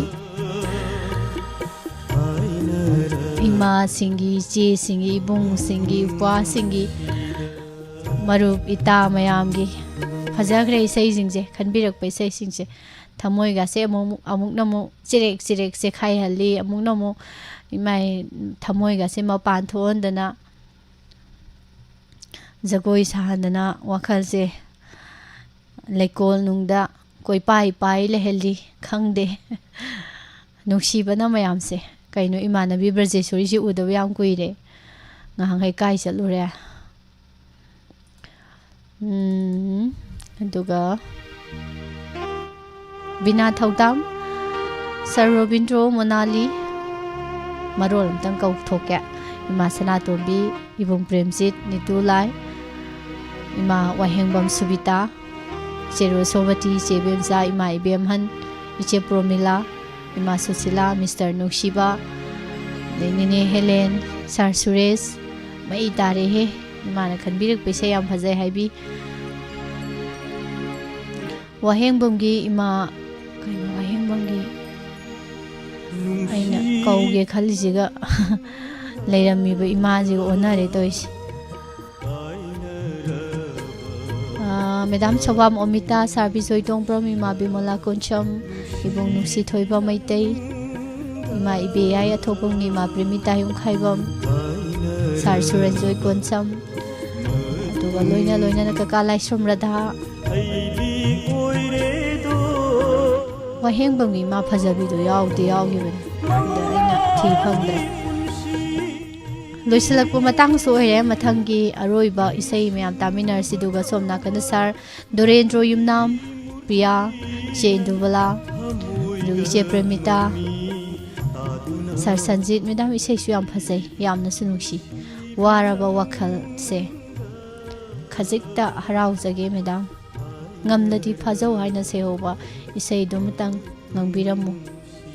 ꯌꯥꯝ ꯇꯥꯅꯤꯡꯗꯨꯅ ꯍꯥꯏꯖꯕꯅꯤ ꯋꯥꯔꯧꯕꯤꯔꯣ ꯁꯥꯔ ꯑꯊꯧꯕ ꯀꯣꯟꯊꯧꯖꯝ ꯊꯥꯒꯠꯆꯔꯤ ꯏꯕꯨꯡꯖꯣꯏ ꯃꯣꯏꯔꯥꯡꯊꯦꯝ ꯂꯨꯝꯃꯒ ꯇꯥꯕꯒꯤ ꯃꯍꯥꯎꯒ ꯂꯥꯏꯞ ꯆꯥꯠꯇ ꯊꯣꯛꯂꯒ ꯇꯥꯕꯒꯤ ꯃꯍꯥꯎꯒ ꯑꯅꯤꯁꯦ ꯃꯥꯟꯅꯕꯣꯏ ꯈꯜꯂꯤ ꯑꯗꯨꯕꯨ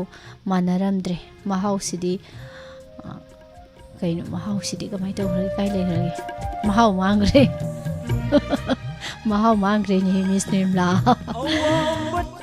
ꯑꯃꯝ ꯑꯉꯥꯟ ꯅꯥꯏꯕꯒꯨꯝ ꯍꯥꯏꯅꯤꯅꯦ ꯑꯗꯨꯗꯤ ꯂꯨꯝꯃꯒ ꯇꯥꯕ ꯂꯨꯝꯗꯅ ꯇꯥꯕꯁꯤꯡꯅ ꯈꯪꯒꯅꯤ ꯑꯩꯅ ꯈꯪꯕ ꯈꯔ ꯋꯥꯠꯂꯅꯤ ꯌꯥꯝ ꯅꯨꯡꯉꯥꯏꯖꯩ ꯉꯝꯂꯗꯤ ꯐꯥꯖꯧ ꯊꯃꯣꯏꯒꯤ ꯇꯦꯂꯪꯒꯥ ꯇꯀꯤꯁꯤ ꯀꯤꯍꯧꯗꯅ ꯊꯥꯔꯕꯅꯤ ꯉꯝꯂꯗꯤ ꯐꯥꯖꯧ ꯊꯃꯣꯏꯒꯤ ꯇꯦꯂꯪꯀꯥ ꯀ ꯍꯥꯏꯕꯗꯣ ꯐꯖꯕ ꯏꯁꯩꯅꯤ ꯃꯇꯝ ꯌꯥꯝ ꯂꯣꯏꯁꯤꯜꯂꯛꯇ꯭ꯔꯦ ꯑꯔꯣꯏꯕ ꯏꯁꯩꯁꯦ ꯀꯅꯥꯒꯤꯅꯣ ꯌꯦꯡꯃꯤꯟꯅꯔꯁꯤ ꯁꯥꯔ ꯏꯁꯩ ꯑꯃꯠꯇ ꯇꯥꯖꯒꯦ ꯃꯤꯀꯤ ꯊꯤ ꯐꯤꯂꯝꯒꯤ ꯎꯇꯝꯅ ꯁꯛꯄ ꯃꯤꯁꯨꯝ ꯂꯩꯋꯥ ꯄꯨꯕꯤꯌꯣ ꯍꯥꯏꯅ ꯁꯩꯍꯧꯕ ꯏꯁꯩꯗꯣ ꯇꯥꯖꯒꯦ ꯑꯩ ꯄꯦꯅꯨ ꯇꯈꯦꯠꯂꯝꯕꯝ ꯆꯟꯗ꯭ꯔꯈꯣꯡꯗꯒꯤ ꯗꯥꯏꯃꯟ ꯇꯤꯚꯤ ꯌꯦꯡꯕꯤꯔꯤꯕ ꯋꯥꯍꯣꯡ ꯔꯦꯗꯤꯑꯣ ꯇꯥꯔꯤꯕ ꯂꯥꯏꯞ ꯆꯥꯠꯇ ꯂꯩꯔꯤꯕ ꯃꯌꯥꯝꯒ ꯁꯥꯔꯒ ꯄꯨꯟꯅ ꯇꯥꯖꯒꯦ ꯍꯥꯏꯕꯤꯔꯛꯏ ꯑꯁ ꯀꯔꯤꯅꯣ ꯈꯪꯗꯦꯗ ꯏꯁꯩꯁꯦ ꯉꯁꯤꯒꯤ ꯏꯁꯩꯁꯦ ꯀꯃꯥꯏꯅ ꯇꯧꯕꯅꯣ ꯈꯪꯗꯦ ꯊꯃꯣꯏꯗ ꯂꯣꯏ ꯄꯥꯟꯗꯧꯔꯤ ꯃꯤꯁꯨꯝ ꯂꯥꯏꯋꯥ ꯄꯨꯕꯤꯌꯣ ꯇꯕꯥꯔ ꯆꯤꯟꯕꯥꯟꯒꯤ ꯃꯤꯅꯣꯛꯇ ꯊꯃꯣꯏꯁꯤ ꯄꯨꯕ ꯉꯝꯗ꯭ꯔꯦ ꯄꯥꯈꯪ ꯊꯃꯣꯏ ꯉꯥꯎꯍꯜꯂꯦ ꯒ ꯍꯥꯏꯕꯗꯣ ꯅꯩꯗ꯭ꯔꯤꯕ꯭ꯔꯥ ꯏꯁꯩꯁꯦ ꯔꯣꯃꯤ ꯃꯩꯇꯩꯅ ꯁꯩꯔꯦꯡꯕ ꯒꯣꯄꯤꯅ ꯁꯩꯔꯥꯡꯕ ꯃꯤꯀꯤ ꯊꯤ ꯐꯤꯂꯝꯒꯤ ꯎꯇꯝꯅ ꯁꯛꯂꯤꯕ ꯏꯁꯩ ꯇꯥꯃꯤꯟꯅꯔꯁꯤ ꯇꯕꯥꯔ ꯆꯤꯟꯕꯥꯜꯒꯤ ꯃꯤꯅꯣꯛꯇ ꯊꯃꯣꯏꯁꯦ ꯄꯨꯕ ꯉꯝꯗ꯭ꯔꯦ ꯄꯥꯈꯪ ꯊꯃꯣꯏ ꯆꯦꯈꯥꯏꯔꯦ ꯃꯤꯁꯨꯝ ꯂꯥꯏꯋꯥ ꯄꯨꯕꯤꯌꯣ ꯇꯕꯥꯔ ꯆꯤꯟꯕꯥꯜꯒꯤ ꯃꯤꯅꯣꯛꯇ ꯊꯃꯣꯏꯁꯦ ꯄꯨꯕ ꯉꯝꯗ꯭ꯔꯦ ꯄꯥꯈꯪ ꯊꯃꯣꯏ ꯆꯦꯈꯥꯏꯔꯦ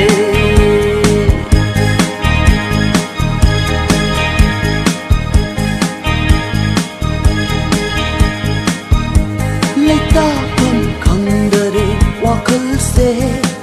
ꯅꯪꯕꯨ ꯎꯔꯨꯕ ꯃꯤꯀꯨꯞꯇ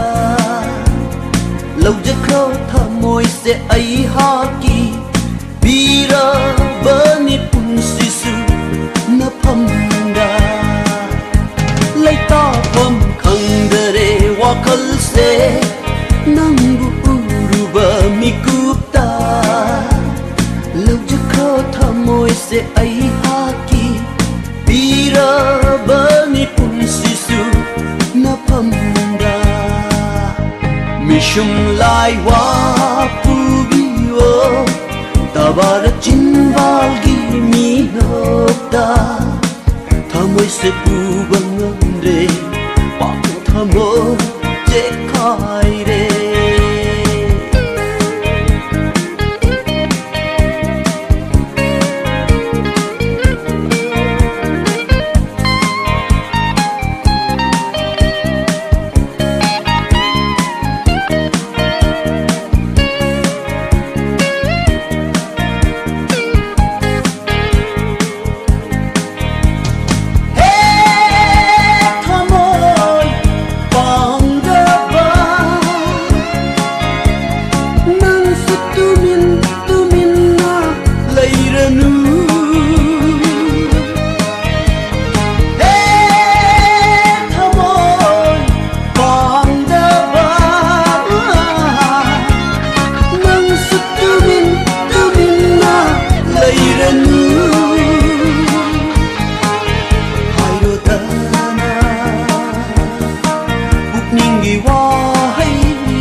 Mishum lai wa pubiyo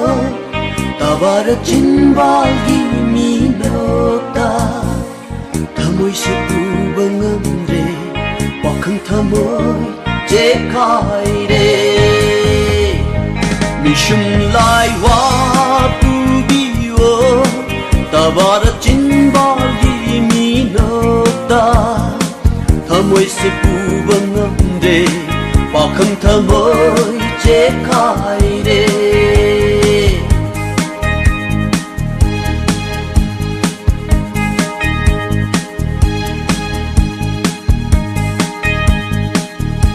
Sini ngaihak awa pothaminaba haibadu pothadrane ichebemsa maisak pubi set chongda ngaujabi si ordi pharini Sini mayam ngaihak akhoi mayam harau harau awa pothaminaba haise palmai hojikta lakpagi tarene ko aina ishei masake na khalise sumai taran Madam Anita Sanjan Bomna Nungshana yakna sarsu ishei de dum taningi hai nungaiba pauni Jamenjoy Maharaja Imanaram Kavita Madam Sundari Maibam Sar Dorendro Yumnam Hana Thagachari Thai Bema Imanabi Brazishori Laibo Mayam Ado Aina Ngange Khaliba Isai Sidi Iche Ima Mayam the dedicate of Wayaba Isai Oidre Ibung Ipa Mayam Laibo Mayam the dedicate of Isai Oide Simadi Iche Ima Laibo Mayamna Ngakpiro Nasi Isai Jimadi ko Nushiraba ibung ipala ibu mayam WAHONG radio gi family sida yawiba mayam da dedicate tawthokhragi ma satibula Madam Kunjarani Soibam thagachari pia hobijam je dubula live chat Facebook live file maibam aduga thoi Sar Sanjit ibung Laisrom Taking isai loina phajai ngasidi chumbra isan pusparani hai ai gi oina de ibo ngasije aina salakaduiba isai sinane adum khangani ai pakhumse ningthaujam Deveswar taramno chari sarbusu mabina saki chepramita isai haujarage matam yam laitre misum leiwa pubisi loisangrage sidagi henbani ko ai salaktuije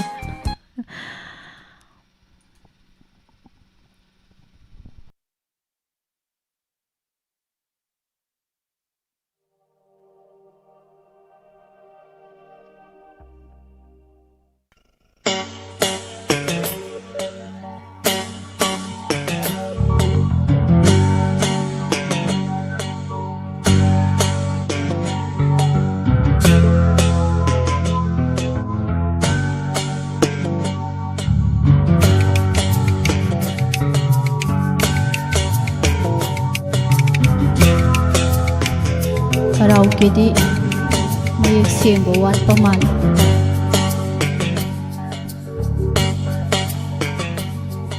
Nuja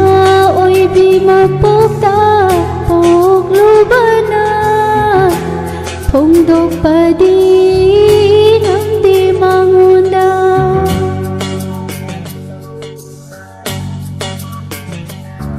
Nuja oi bima pokta poklubana Pongdok padi namdi mangunda Inakta leplaraba mahakta Hainin ba kaya shu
ꯐꯣꯡꯗꯣꯛꯄꯗꯤ ꯉꯝꯗꯦ ꯃꯉꯣꯟꯗ ꯅꯨꯡꯖꯥ ꯑꯣꯏꯕꯤ ꯃꯄꯣꯛꯇ ꯄꯣꯛꯂꯨꯕꯅ ꯐꯣꯡꯗꯣꯛꯄꯗꯤ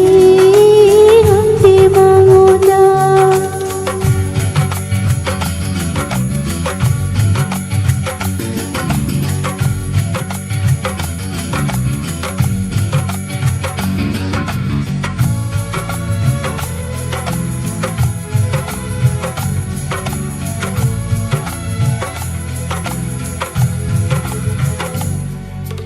ꯅꯨꯡꯁꯤꯕ ꯃꯥꯅ ꯈꯪꯍꯧꯗꯃꯤꯀꯨꯞꯇ ꯅꯨꯡꯁꯤ ꯅꯪꯕꯨ ꯑꯩꯅ ꯊꯃꯣꯏ ꯁꯦꯡꯅ ꯊꯥꯗꯣꯛꯂꯔꯣꯏ ꯄꯨꯟꯁꯤꯒꯤ ꯑꯣꯏꯅ ꯍꯥꯏꯔꯛꯂꯕꯗ ꯃꯥꯅ ꯏꯐꯝꯗ ꯁꯥꯎꯁꯤꯟꯅꯗꯨꯅ ꯑꯣꯏꯅꯖꯕ ꯃꯐꯝꯗ ꯃꯥꯅ ꯏꯅꯥꯛꯇ ꯐꯝꯗꯨꯅ ꯅꯨꯡꯁꯤꯅ ꯑꯩꯕꯨ ꯌꯦꯡꯂꯛꯄ ꯂꯥꯛꯈꯤꯗꯔꯥ ꯑꯩꯒꯤ ꯄꯨꯛꯅꯤꯡ ꯂꯩꯀꯣꯜꯁꯤꯗ ꯆꯣꯡꯂꯛꯈꯤꯗꯔꯥ ꯅꯨꯡꯁꯤꯒꯤ ꯔꯦꯅꯤꯡ ꯅꯨꯡꯖꯥ ꯑꯣꯏꯕꯤ ꯃꯄꯣꯛꯇ ꯄꯣꯛꯂꯨꯕꯅ ꯐꯣꯡꯗꯣꯛꯄꯗꯤ ꯉꯝꯗꯦ ꯃꯉꯣꯟꯗ ꯏꯅꯥꯛꯇ ꯂꯦꯞꯂꯔꯕ ꯃꯍꯥꯛꯅ ꯍꯥꯏꯅꯤꯡꯕ ꯀꯌꯥꯁꯨ ꯄꯜꯂꯤ ꯆꯤꯟꯕꯥꯜ ꯌꯧꯉꯨꯝꯗ ꯅꯨꯡꯖꯥ ꯑꯣꯏꯕꯤ ꯃꯄꯣꯛꯇ ꯄꯣꯛꯂꯨꯕꯅ ꯐꯣꯡꯗꯣꯛꯄꯗꯤ ꯉꯝꯗꯦ ꯃꯉꯣꯟꯗ ꯐꯣꯡꯗꯣꯛꯄꯗꯤ ꯉꯝꯗꯦ ꯃꯉꯣꯟꯗ ꯐꯣꯡꯗꯣꯛꯄꯗꯤ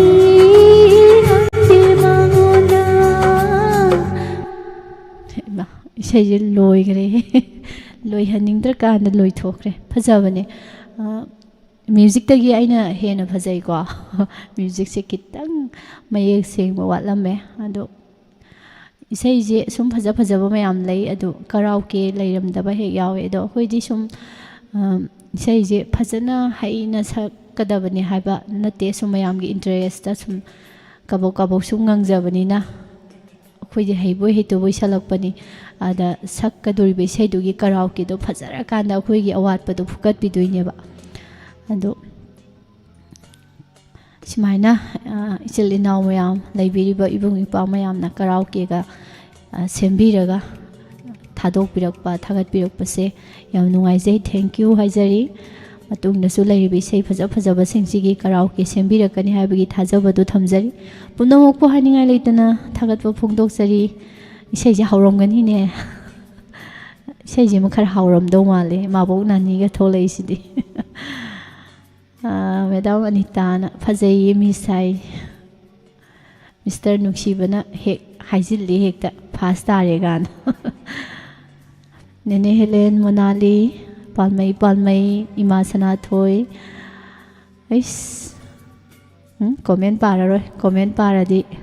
ꯑꯩ ꯌꯥꯝ ꯍꯔꯥꯎꯔꯅꯤ ꯑꯗꯨꯅ ꯀꯣꯃꯦꯟ ꯄꯥꯕ ꯂꯣꯏꯁꯤꯜꯂꯒꯦ ꯃꯌꯥꯝ ꯁꯥꯔ ꯔꯣꯕꯤꯟꯅ ꯍꯦꯜꯂꯤ ꯍꯥꯏꯁꯦ ꯄꯥꯔꯔꯣꯏꯒꯦ ꯇꯧꯔꯒ ꯍꯦꯛ ꯂꯩꯔꯝꯃꯤꯗ ꯇꯧꯔꯤꯁꯦ ꯑꯗꯨꯅ ꯑꯩꯈꯣꯏꯅꯁꯨ ꯍꯦꯟꯗꯦ ꯃꯦꯗꯥꯝꯅ ꯇꯥꯗꯦ ꯌꯥꯝꯅ ꯅꯨꯡꯉꯥꯏ ꯄꯦꯜꯂꯦ ꯃꯍꯨꯠ ꯍꯟꯖꯤꯜꯂꯦ ꯍꯥꯏꯔꯤ ꯌꯥꯝ ꯐꯖꯩ ꯁꯥꯔ ꯁꯟꯖꯤꯠꯀꯤ ꯀꯣꯃꯦꯟꯁꯦ ꯊꯦꯡꯛ ꯌꯨ ꯑꯟꯖꯂꯤ ꯁꯤꯡꯊꯥꯝ ꯑꯗꯨꯒ ꯏꯆꯦ ꯑꯅꯤꯇꯥ ꯔꯥꯖꯀꯨꯃꯥꯔꯤ ꯂꯩꯕꯤꯔꯤꯕ ꯃꯌꯥꯝ ꯍꯟꯅ ꯊꯥꯒꯠꯆꯔꯤ ꯃꯈꯥ ꯇꯥꯔꯛꯄ ꯊꯧꯔꯝ ꯑꯃꯨꯛ ꯇꯥꯃꯤꯟꯅꯔꯁꯤ ꯉꯁꯤꯒꯤꯗꯃꯛꯇꯗꯤ ꯃꯦꯁꯦꯖꯇ ꯈꯟꯕꯤꯔꯛꯄ ꯏꯁꯩꯒꯤ ꯊꯧꯔꯝꯁꯤ ꯃꯇꯥꯡ ꯑꯁ꯭ꯋꯥꯏꯗ ꯂꯣꯏꯁꯤꯟꯖꯔꯦ ꯄꯨꯝꯅꯃꯛꯄꯨ ꯄꯨꯁꯄꯔꯥꯅꯤ ꯂꯥꯏꯁ꯭ꯔꯣꯝꯅ ꯑꯃꯨꯛꯀ ꯍꯟꯅ ꯈꯨꯔꯨꯝꯖꯔꯤ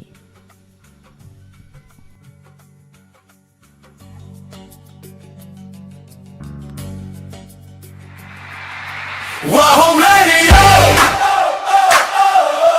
WAHONG Radio.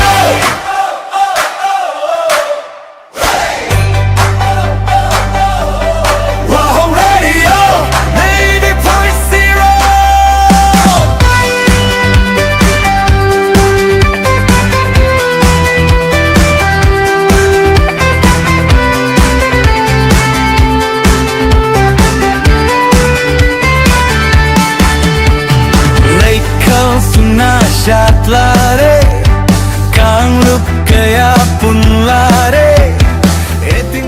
hui amuba machugi ama mangkre ayu pung 10 dagi yumdagi thokibadagi hanjillaktabani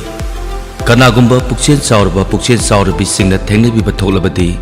samaram laibung maning lekai da laiba irom malengambada pau pibiu awaman matiksana pijagani mobile number 9615061731 amukahana 9615061731 natragana wahong radio da pau pibiu Nungairaba Pauzil Zivan Hospital Kachingda Cardiology OPD Fangiragan Super Specialist Dr. Rajendra Thangjam DM Cardiology AIMS Delhi Retired HOD Jennings Imphal OPD gi matamna Thangza khudingi ayu pung nipandigi na nungthil pung ama khudong chabu sing Advanced Echocardiography Cardiomedicine Care Cardiodiabetes Care Cardiopulmonary Care Cardio-renal Care Haribusing asigi demoktasu advance booking tobio. Loinana liver amasung thibong thirit GI super specialist Dr. Ganesh CP DM hepatology PGI Chandigarh OPD gi matamna tha amagi aroiba sagol sen ani ayuk pung 13 dagi na pung 3 loinana Zivan Hospital Kachingda ningthaukabu khudingi surgery gi OPD thamjari matamna ayuk ki pung 10 dagi na nukhil pung ama masigi damokte advanced surgical excellence oiraba makhal khudimaki surgery haibadi drive and open loinana keyhole laparoscopic surgeries haribu singasi 24/7 expert care available 24/7 akang naba sit masingni advanced booking toksinbi akupa marol gidama 09629354881 amukana 0962935481 Jivan Hospital, Kaksing, next to ARKM, Kaksing, Lamkhai. Admission open. Jivan Hospital gi unit amo ineleriba Yengkhom Netramani College of Nursing amasung Yengkhom Netramani College of Paramedical Science na handak chahi English singani kungatari ki admission form thaba haujare. Masida well trained oiraba oza singna takpi tambibata natana isagi parent hospital da training ki khudong chaba amasung job placement ki khudong chaba su pizari khudong chaba course sing di BSc nursing BSc in operation theatre technology BSc in medical laboratory technology BSc in radiology and imaging technology maramasina 12 exam pass toroba science chhatra singna PCB loinana English subject oiba amadi medical directorate ki exam CEE qualify oigedabani loinana paramedical ki oinadi 12 standard PCB loinana English subject pass tawrabadi adumak yari limited sydney akupa marol gi damak 8787584915 loinana 6004905188 Jivan Hospital Campus Kaksing Manipur khudong chaba amana stream khudima ki ahan balakpa satra tarada chada taragi discount pizegani ngasi mak unabiyu tanabiyu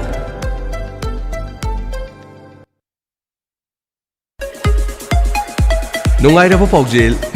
Paujil New Era Higher Secondary School Thawal Okram Wangmatabagi Chaliba sahi English singani kuntaru kuntaret ki session gi class 11 science ki admission form thaba haujari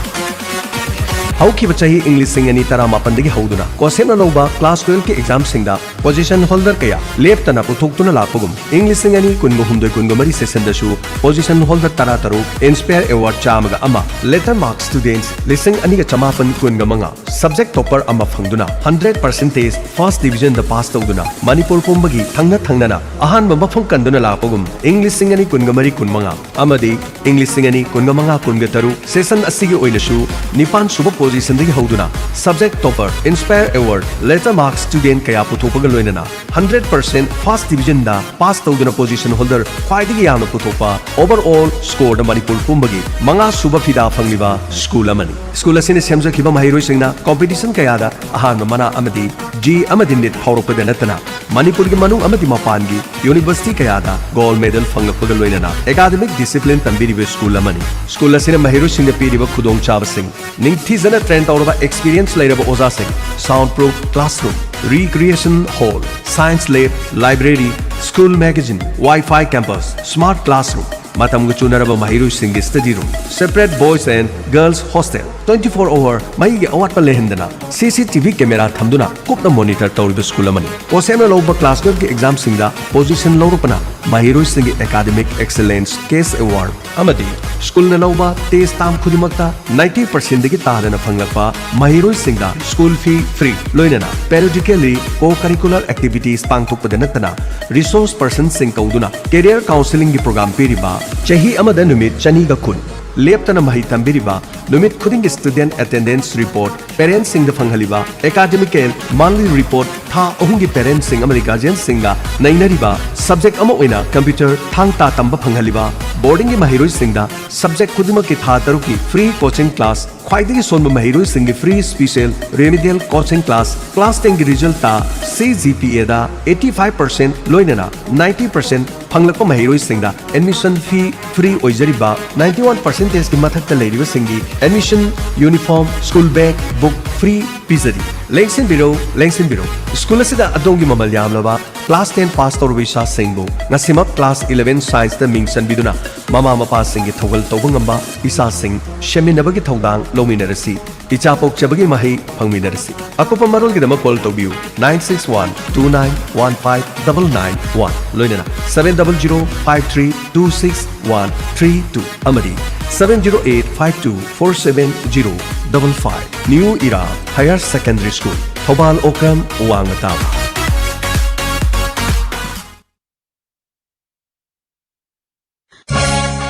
Moiba lekai khudingda aphaba school kaya amasu leinari khudong jaba kaya amasu pinari ado nasa sibu karama school na tamhandoino aphaba mayam gi marakta ama uriba Slopeland Public School khongjumna tamalase moiba imphal dagi yam lapasu nataba Asian Highway gi manak nakna leiba khongjum dani jing gi hekna pomde ekar ni phu hena pak chawba jing pa turen ga saguna na asang pambi hai lei kaya na leiting laba campus ne